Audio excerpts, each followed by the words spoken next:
Hi, I'm Alex Howard, and welcome to Conscious 2. My guest in the studio today is Karen Richards. Hi, Karen. Hi, Alex. And Karen is a non-duality teacher who is invited around the world to run satsangs. And in today's interview, we're going to be exploring illness as a spiritual path. Really how having health issues can actually catalyse and support your path of awakening.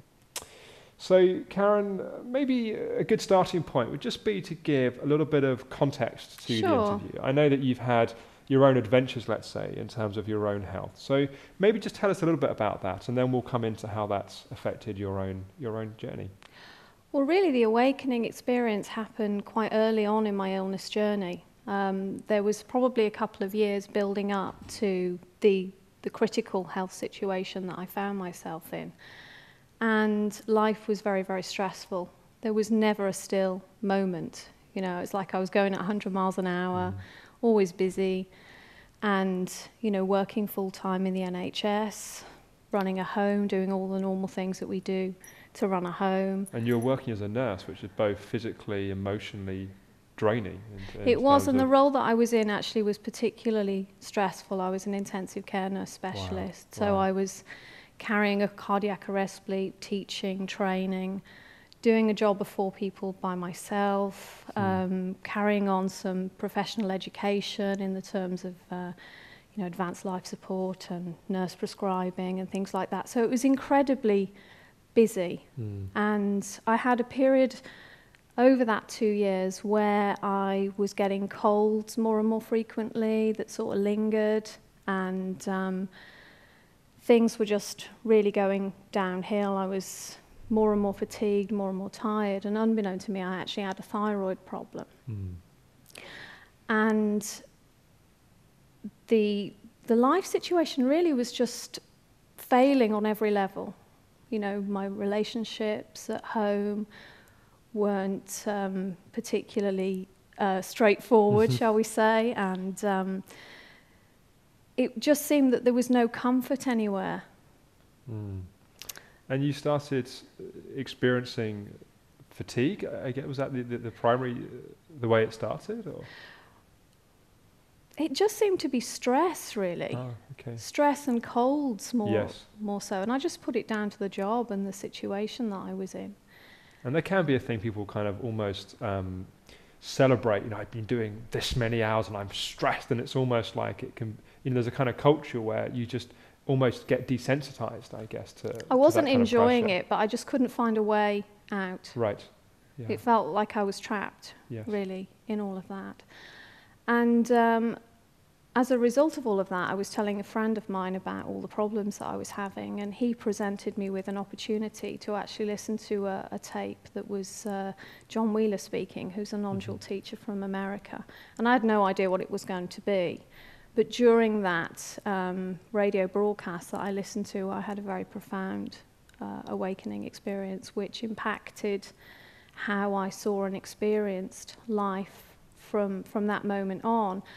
But around that time, my health completely collapsed, and I was basically housebound and bedbound for 3 years. Wow, wow.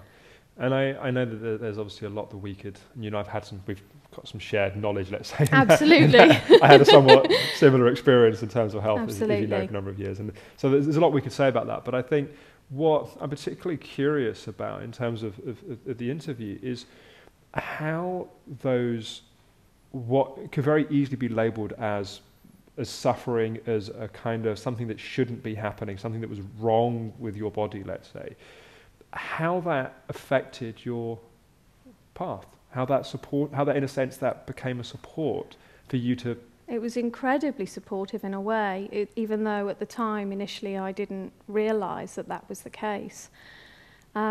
because of how dysfunctional I was and how that was manifesting itself in many areas of my life, my emotional health, my behaviours.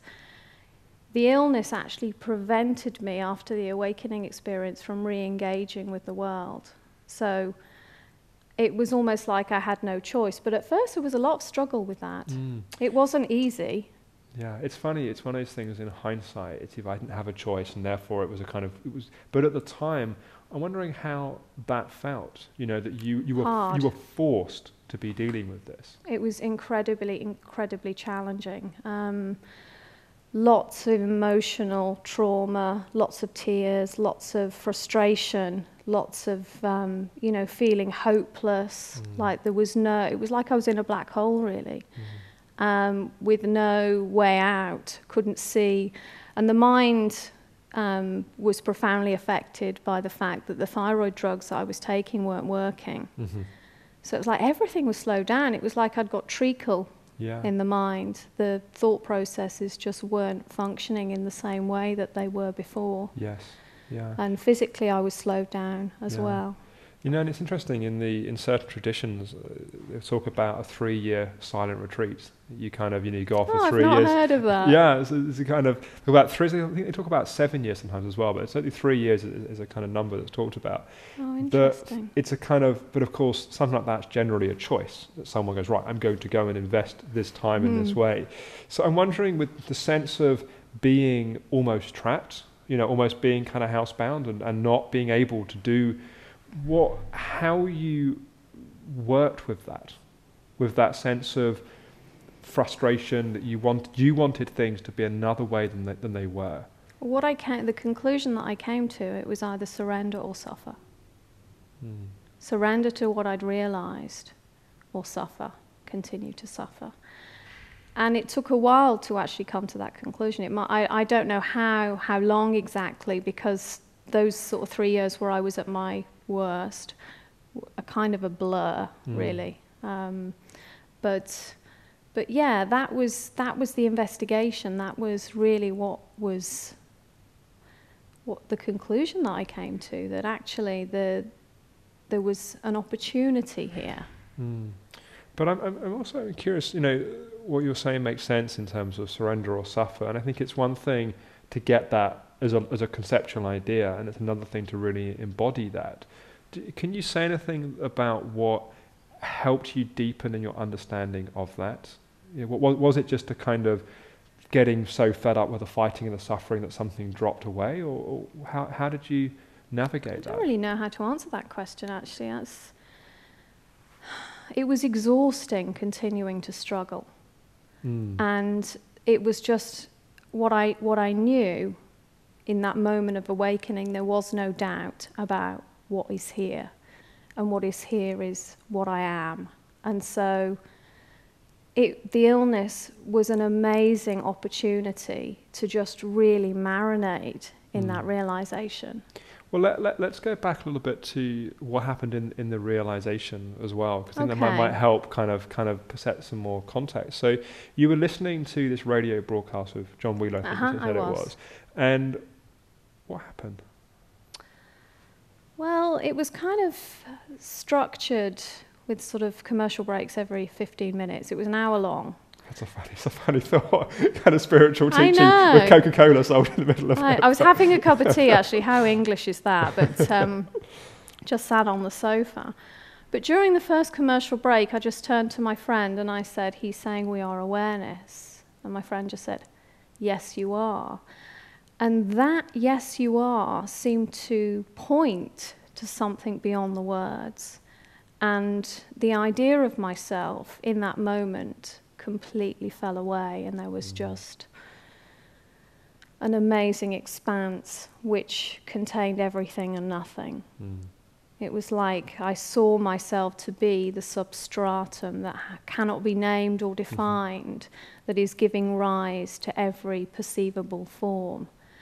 And that instant, it reminds me of a quote by somebody in the Zen tradition, that in a moment of blinking, you realize that subject and object are one. And that was exactly what it was like, and that had a profound impact on how life was seen and experienced. And how that moment of realization, how long did that last? You know, gosh, how I know time somewhat it kind of loses it completely. But was it kind of hours or days or weeks or months like that? The actual state shift that kind of happened. I would say minutes. But I don't know. Sure. I don't really know. Sure. Well, of course, I think part of what's difficult is in the sense it's always there anyway. So it's not like something happened and stopped happening. It's more you notice something that was already there. So I know it's a difficult one to kind of conceptualize, but I'm just because I think part of what I'm particularly curious about is we can have these moments of we can glimpse something. Let's say we have a moment where we see things differently.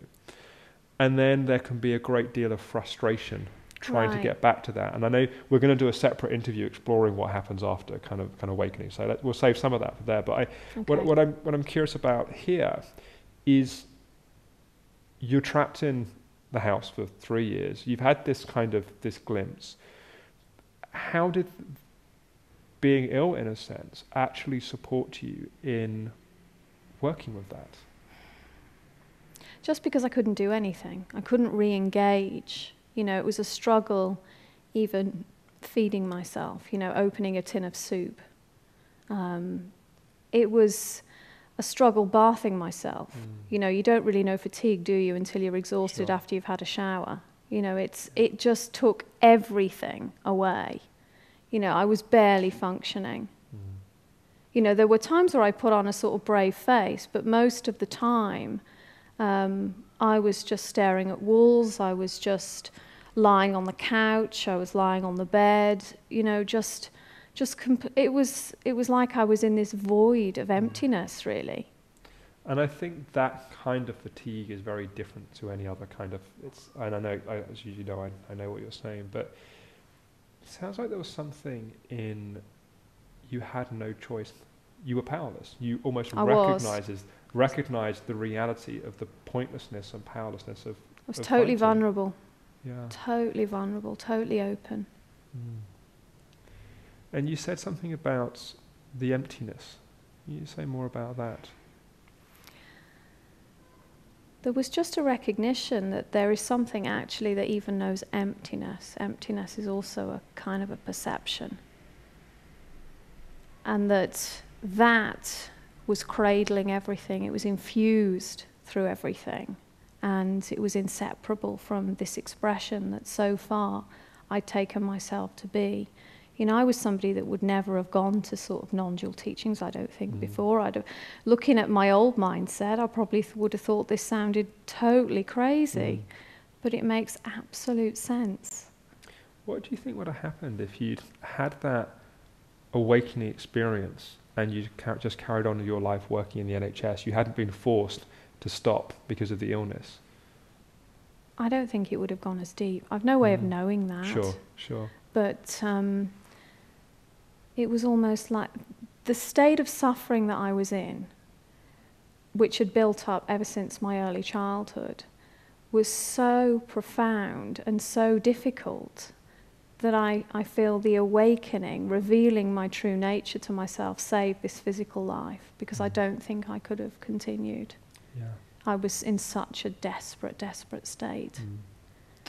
Yeah, and you know, it also kind of comes to my mind that a lot of, I think the way that it's easy to interpret certain spiritual traditions is to lead us to think we have to avoid or transcend or reject suffering. And of course, in your experience, you were unable to do that. I don't know if you can say something about that. That's such an important point, actually, because what awakening is often associated, the sales pitch, if you like, is that it's eternal bliss and happiness. Right. But, what I realized is that there is something that doesn't change, even in our darkest moments, that it is our anchor in everything. And so if we can find it there, we can find it anywhere. Yeah, and there's such a tendency in the kind of egoic self to want to get away from and reject. And as you say, there's this idea that we kind of, it's eternal something, and therefore if there's suffering here, I have to get away from the suffering. And what I'm hearing you say is actually the suffering almost can be its own path. I don't know if you can say a bit more about that. It's confirmation of your true nature. Whatever is being perceived, it's about investigating, does this knowing ever disappear? Is it ever unavailable if I remember to check in with it? And it knows suffering as intimately as it knows joy. And the two are equal in its eyes. Which is kind of, I think, one of the things that I think can puzzle people with Advaita or non-dual teachings is, as you kind of said, that they have this idea that there's an eternal bliss of state, and therefore there shouldn't be suffering in it. But as soon as you do that, you're in a dual perspective. Yeah. So I don't know if we can explore a bit more the kind of the permission for suffering to be there, even in a moment of expansion. We don't need to suffer over suffering. You know, it's about realizing that everything is a confirmation of your true nature. Absolutely everything can be used. And I took that opportunity to use everything. And you can be in what I call the pit, and it can be absolutely fine, even though it feels like hell. Yeah. Can you say a bit more about how you did that? So you say, you know, that everything can be used, even the suffering can be used, even in the pit. How, when you say use, how do you do that? I stopped resisting the struggle. I surrendered to the process. I recognized that this was necessary. You know, if someone had said to me that, you know, maybe 10 years ago, that you're going to lose everything and it's going to be the best thing, I would never have thought that that was possible, but it absolutely was. And, you know, sometimes I get asked questions about this, and it came up yesterday in a meeting. And if I had to go through everything again to come to the same realization, I would do it in a heartbeat. Yeah, I get that. And it's like that place of surrendering to suffering. Even that, when that becomes an idea, becomes its own struggle, that people try to surrender. And again, I don't know, I know it's a really difficult question to answer in a sense. It's not a doing. It's not a, but I don't know if there's anything, how can you... It's not a doing, it's a realizing that there is something knowing of that. And all we need to do is give validation to that. You know, the mind then comes in and tries to, oh, well, I'm seeing this behavior or I'm seeing that behavior, and tries to change it. So it's an overcompensation for the behavior that it sees that it doesn't like. But actually, this is all superficial. It's on the level of mind. So we have to go deeper. We have to realize that actually there is something that is untouched, and at the same time simultaneously fused, inseparable from experience, because experience is actually a manifestation of consciousness, of awareness. There is no separation. Can you find where awareness begins and ends? Can you find where experience begins and ends? Can you find the separation between the two? Actually, they're just words that are pointing to one thingless thing that doesn't have any form or location, can't be defined in any way. And I just used everything at my disposal for inquiry to confirm that. And I continue to do that. It doesn't stop. Yeah, well, that's something I also wanted to come to, that I know that you, over time, you found some physical explanations in terms of your thyroid, in what was happening, and I know... That's a whole other issue. Yeah, which I know you and I've had other conversations about, but we'll stay off that because we'll start getting soapboxes out. But just to kind of to put it very briefly, you found some explanations and you've made some real physical progress as a result of that. Yeah. But I'm curious as to, you know, even now, kind of in your life, I know that you still have some limits in terms of your energy. I definitely and you still do. have to be kind of careful and work with that. Yeah. And just how that is for you now, and how that kind of meets your daily life and your kind of... I go with it. It's part of your practice, I guess. Yeah, it is. I just go with it. You know, there is one thing it really showed me, this illness, was actually that I was never in touch with myself. My nursing career was always about serving others. And it was serving others to fill an emotional void in my egoic self that I didn't recognize was there. Yes. So this is about your cup running over. This is about, you know, being totally centered, grounded, present, because then you're in harmony with everything. So you're serving yourself, you're serving the one, and there's nothing selfish about being selfish in the right way. Sure. You know, it was amazing in terms of how it showed me that I didn't even know what I wanted, actually. I didn't even know where my boundary was and where someone else's began. So even though everything is the one manifested as everything, it's like I had to relearn in the context of this apparent physical form what was my stuff and what wasn't. Yeah, and it also, about 5 minutes or so, but it brings up another question in my mind as well, which is that part of what you're kind of sharing is the importance of surrender to what's happening. Yeah. And yet I also know there's been a place where you've had to be very committed to pursue understanding on a very physical level what's happening, why it's happening, what can be done to address it. So there's the place for surrender, and there's the place for action, and for kind of finding ways to kind of move that. So can you say something about the meeting of those two? From surrender comes right action. Right. Comes the clarity to know how to act that isn't coming from a personal will. It's actually coming from intelligence. And so it's a really difficult thing to try and explain, actually, but there is action that's not born of mind. It's not born of trying to find the right decision, the right thing to do. What do I do? This, or this, you know? There's just movement that is flowing, seamless movement. It's like a river doesn't need to decide which way around a rock it goes. It is just literally flowing, it's moving. It doesn't need to scratch its head and make a decision about that. So there is just this innate intelligence, this innate knowing that knows how to act, and when we're ready for something, it appears by itself. Whatever's meant will happen spontaneously by itself. Yeah. I mean, one of the reasons why I was keen to have this dialogue with you is that my assumption around most content that's put out there around people that have illness on kind of psycho-spiritual kind of practices, it's normally you learn a practice and then you have an awakening and you're miraculously healed as a result of it. Oh, and that's such a myth. I'm quite cynical around those kind of stories. And so it's part of what, you know, what for me is important to convey is what you've just been saying around. There's the place for surrender and there's the place for right action. And surrender doesn't mean being a victim. It doesn't mean just being totally passive. But what you're pointing to, I think, is the place that action comes from. Yeah, totally. And it isn't about perfection in health, perfection in any form of action, because where are those ideas born? Right. So this is really abstract. There's nothing to grab hold of. There's nothing to make sense of. There's nothing to understand.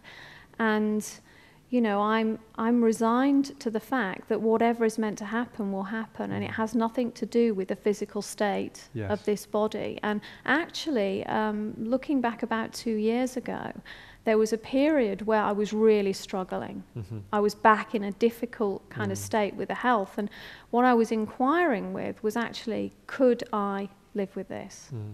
If the rest of your life was like that, how would that be? Exactly that. And the conclusion I came to was absolutely yes. What choice do I have? Surrender to it. And shortly after that, maybe a couple of months later, I was presented with some information that really started a much better line of healing. That has continued to build. There are still challenges now. I still tire very easily. I'm very deconditioned, you know, going up a couple of flights of stairs gets me out of breath, but I'm definitely a lot stronger, and I'm going to continue to build on, just go with that and just continue to see what happens. Well, you said, I mean, not too late, but you said something a bit earlier about not having suffering about suffering. And I think that's kind of sort of a beautiful way of thinking about it, in a sense, that what's happening is happening, and it may be unpleasant, and it may be painful, maybe physically painful, maybe emotionally painful, but not putting another layer on top of it. I don't know anything Absolutely. else you want to say about that in conclusion. Well, it's just realizing that actually everything is confirmation of this knowing, and perception is unaffected. So it doesn't matter what the perception looks or feels like. And we are open to the full range of human emotion and human experience, because otherwise, it would be kind of boring, wouldn't it? It's like a rainbow with only one colour, right, or music with only one note. There has to be this rich contrast. I was talking about grief to a friend the other day who had been really, really struggling with losing a very close family member. And, it's almost like how much can we love? We don't realise the depth of love until it's lost often. We're grieving that form. So that is kind of the price of the depth of our relationship and love for one another. And that doesn't end with a physical death. Love cannot be destroyed. It survives, even though the form may have dissolved. So it's realizing that actually there is no separation, that what I am is what you are. We're not just connected, we're the same. We're the same in essence. And even if a form may dissolve, that essence remains always. Yeah, well, that's very beautiful. Well, we're out of time for now. But thank you, Alex. Really enjoyed talking with you. Great. And thank you for watching, and look forward to talking to you again, hopefully very soon. Bye-bye.